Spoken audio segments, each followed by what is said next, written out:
patitur në 90 vjet. Se i kanë harruar këtë. Banorët e fshatit Tërpan në bashkinë e Poliçanit kanë dalë në protest. Ata kanë bllokuar rrugën nacionale e Tërpan përmet për rreth 1 orë me shpresën se shqetësimet e tyre do të zgjidhen.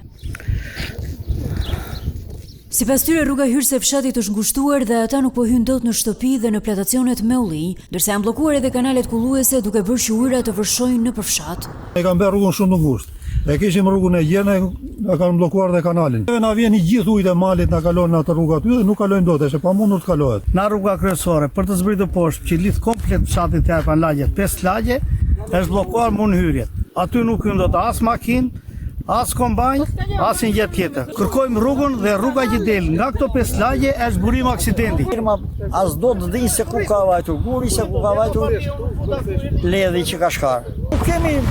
Nuk kemi kundërshtim mos të bëhet rruga. Të bëhet edhe rruga, të bëhet apo të bëhen me kriteret e duhura që i takon.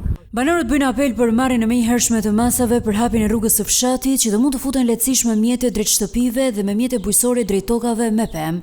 Administratori i Njësisë Administrative Tërpan, Fatmir Çela, ka pohuar se banorët kanë të drejtë pasi prej disa ditësh punimet e firmës kanë bllokuar e ngushtuar rrugën dytësore në fshatin Tërpan.